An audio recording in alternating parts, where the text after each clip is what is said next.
High five.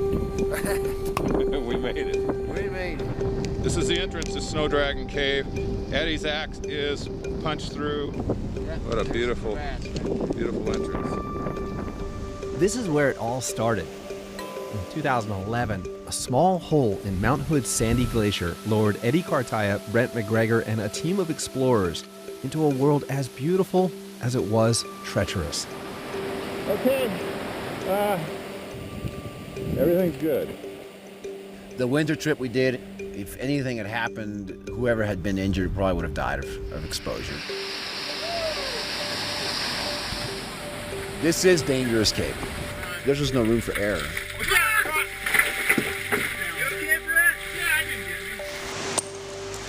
In a series of increasingly ambitious expeditions, Eddie and Brent's team would become the first to map and fully explore not one, but 3 distinct caves that extended more than a mile through the ice.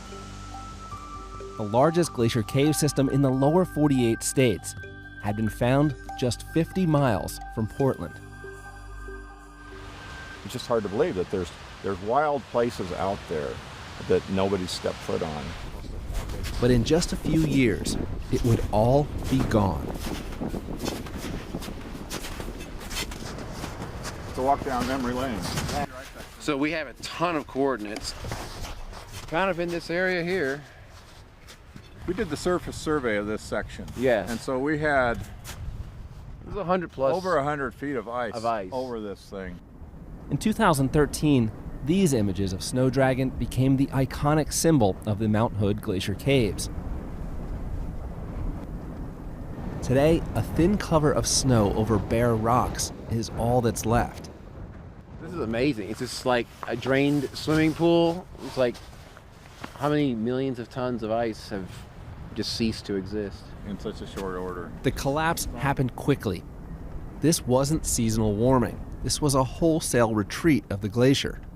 You saw images of this beautiful blue tunnel and us ice climbing a wall to get to new passages, beautiful waterfalls coming in. If you look at that exact same spot on Earth now, there is nothing but air and an empty, dirty canyon full of rocks and some residual snow. I mean, it hasn't just changed, it's gone. No one expected a world made of ice to remain unchanged. But the sandy glacier has lost a staggering 50% of its mass in just the last 100 years.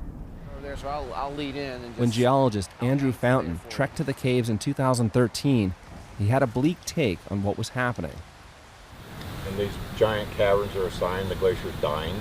I think so, yeah. It'll begin to open up this kind of slot canyon going down Glacier. So maybe next 5 years, 10 years. The collapse took less than 2 years. But why? Was it just global warming, or was something else at play? I know, that's breakfast skillet. I like it. Yeah, I had the breakfast. 3 years after our original journey to the mountain, Oregon Field Guide joined the expedition on Mount Hood once more to find out what happened. I was just dumbfounded. I couldn't believe it. It's a completely different story than what we came to, where we had these tubes that went for hundreds of feet, beautiful passageways, lots to look at and photograph and study, and now it feels like you're at your last leg of the cave.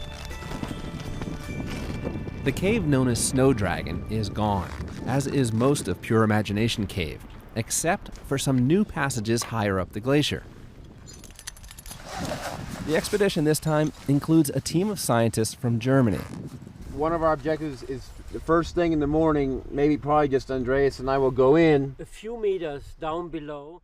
Dr. Andreas Flitsch typically studies airflow inside closed systems like caves and subways. He's come to Mount Hood for the rare opportunity to study what's happening to the sandy glacier from the inside out. But glacial caves are pretty new in the field of science right now.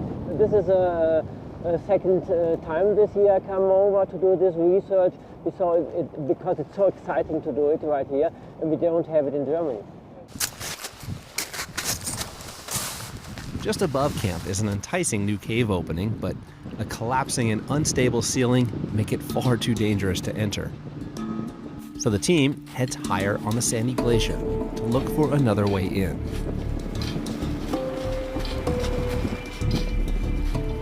Yeah, it's exhausting. So it's really exhausting. It's extremely hard, but it's fun in a kind of a masochistic kind of way. About 800 feet above camp, the team spots a nasty-looking hole in the ice. This is how it looked in 2013, when we entered through a 150-foot hole called a moulin that offered a spectacular doorway into Pure Imagination Cave. Today, the hole is wider and not as deep, but it's much trickier to find a safe way in. What we've got is 3 pickets. These are used for mountaineering anchors. You can use them vertically or you can put them horizontally. We've got 3 of them set up across here. Basically, we bury these and it holds the rope.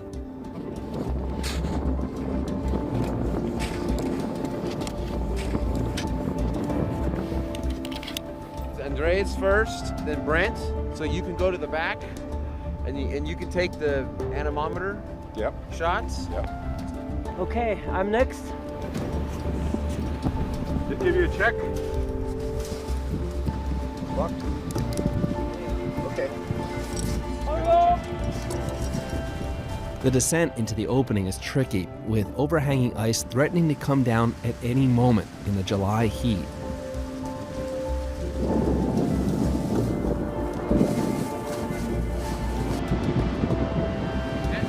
Slow and careful.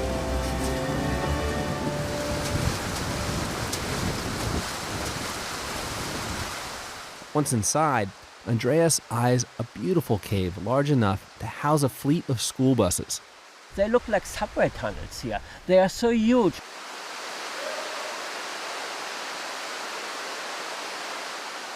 In some ways, the new passages are as stunning as what the team found in the original Pure Imagination cave.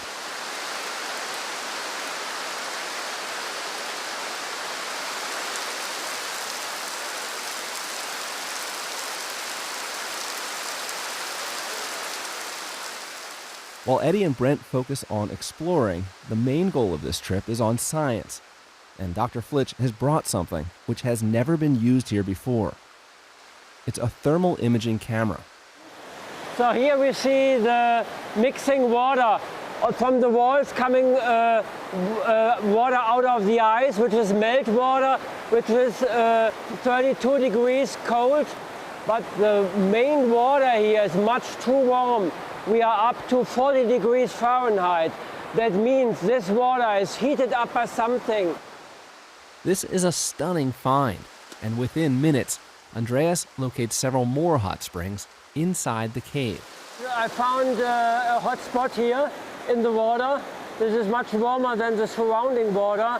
And you see it is up to 55.9 degrees Fahrenheit.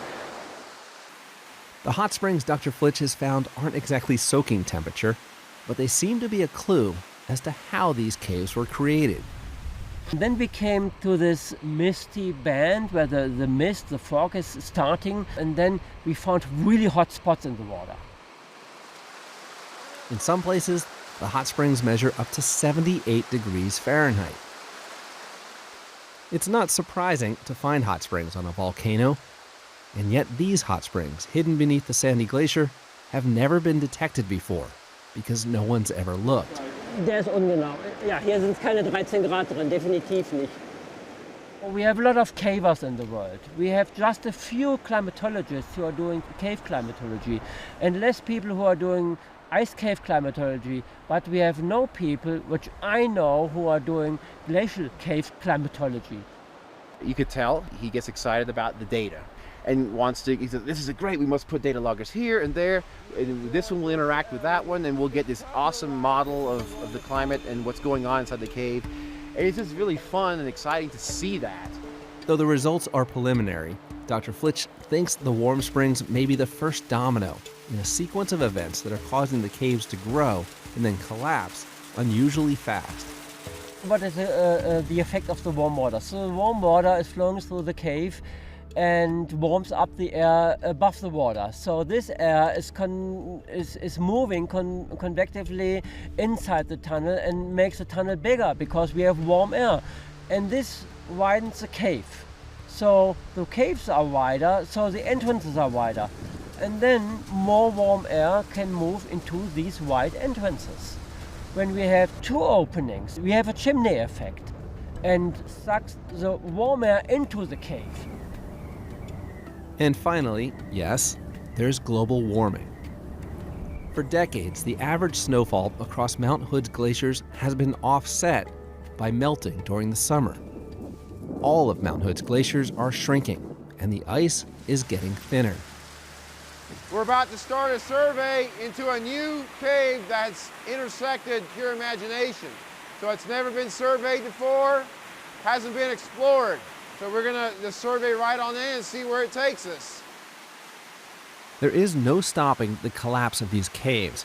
Station 18. And so Eddie and Brent have made it their goal to record the changes as they're happening, for science and for history, before it's all gone. As you lose more and more layers of glacial thickness, it's kind of like ripping pages out of a history book. If you imagine a history book and every day you ripped 1 or 2 pages out, it's not that big of a loss day by day, but as time goes by, that's history you don't get anymore.